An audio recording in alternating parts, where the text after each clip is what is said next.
బలమైన ప్రార్థన, శక్తి కలిగిన ప్రార్థన నువ్వు చేయగలిగితే అద్భుతాలు జరుగుతాయి.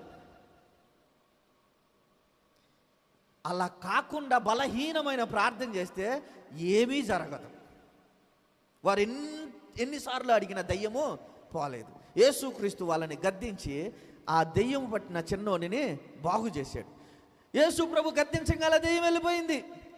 యేసు ప్రభు శిష్యులు యేసు ప్రభు దగ్గరకు వచ్చి, అయ్యా మేము ప్రార్థన చేస్తే ఇదిగో ఆ ఊర్లో దెయ్యాలు పోయినాయి, ఈ ఊర్లో దెయ్యాలు పోయినాయి, ఈ పిల్లవాడిలో ఉన్న దెయ్యం ఎందుకు పోలేదయ్యా? పెద్ద పెద్ద వాళ్ళలో ఉన్న దెయ్యాలే పోగొట్టాము, చిన్న పిల్లవాడిలో ఉన్న దెయ్యం ఎందుకు పోలేదయ్యా అని యేసు ప్రభుని అడుగుతుంటే యేసు ప్రభు చెబుతున్న మాట ఈ 29వ వచనం.